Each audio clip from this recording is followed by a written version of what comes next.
होलिका दहन की कहानी। बहुत समय पहले की बात है। हिरण्यकश्यप नाम के राक्षस ने ब्रह्मदेव की तपस्या कर उनसे वरदान मांगा और कहा कि ब्रह्मदेव आप मुझे वरदान दीजिए कि मैं अमर रहूं। फिर ब्रह्मदेव कहते हैं कि मैं तुम्हें ये वरदान नहीं दे सकता।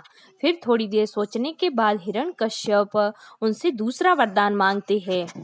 मुझे वरदान दो कि मुझे संसार में रहने वाला कोई भी जीव जंतु राक्षस देवी देवता और मनुष्य मार ना पाए। साथ ही मैं ना दिन में मरूं और ना ही रात के समय मरूं, ना ही पृथ्वी पर मरूं और ना ही आकाश में मरूं, ना ही घर में मरूं और ना ही बाहर मरूं, और ना ही अस्त्र से मरूं और ना ही शस्त्र से मरूं। ब्रह्मदेव हिरण्यकश्यप की तपस्या से प्रसन्न थे, इसलिए उन्होंने हिरण्यकश्यप को अमरता का वरदान ना देकर ये सभी वरदान दे दिए। ब्रह्मदेव से वरदान पाकर वो चारों तरफ अफरा तफरी मचाने लग गया। उसके इस आतंक से मनुष्य ही नहीं बल्कि देवलोक में भी देवता सभी परेशान थे और वो दुर्बल लोगों को परेशान करता था और वो उन्हें बोलता था कि मैं ही भगवान हूँ और मेरी पूजा करो। जो उनकी पूजा करते थे उनको तो वो छोड़ देता था और जो उसको भगवान नहीं मानते और पूजा नहीं करते थे वे उनको या तो मरवा देता या फिर उसकी हत्या करवा देता। कुछ समय बाद हिरण्यकश्यप के घर भगवान विष्णु के भक्त प्रहलाद ने जन्म लिया। हिरण्यकश्यप ने कई बार उस प्रहलाद को भगवान विष्णु की पूजा करने से मना भी की और कहा कि मैं ही भगवान हूँ और मेरी ही पूजा करो। हिरण्यकश्यप की बात सुनकर प्रहलाद हर बार यही जवाब देता था कि मेरे तो सिर्फ एक ही भगवान है और वो है विष्णु और मैं हमेशा उनकी ही पूजा अर्चना करूँगा। फिर उनकी ये बात सुनकर उसके पिताजी बहुत गुस्सा होते थे और उसे कई बार मारने की कोशिश की, परंतु भगवान विष्णु का भक्त होने की वजह से भगवान ने उसे हर बार बचा लेते थे।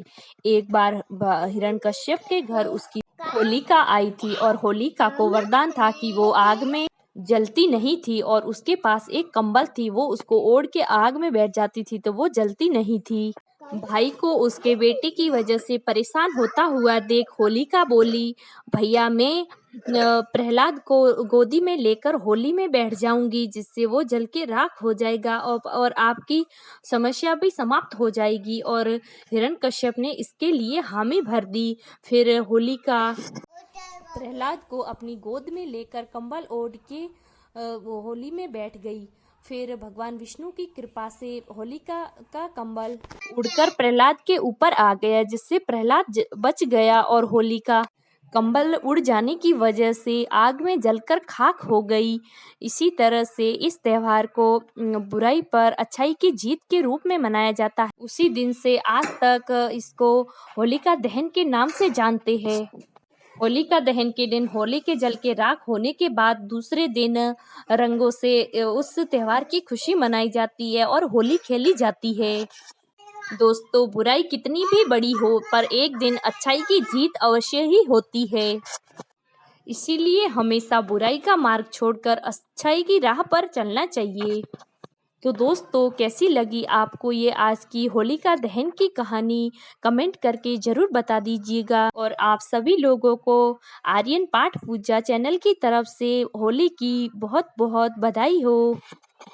चैनल पर नए हो या फिर पहली बार आए हो तो चैनल को लाइक, शेयर और सब्सक्राइब जरूर कर दीजिएगा और ऑल बटन पे दबा दीजिए ताकि हमारे आने वाले सभी वीडियो की नोटिफिकेशन आपको सबसे पहले मिल सके। धन्यवाद।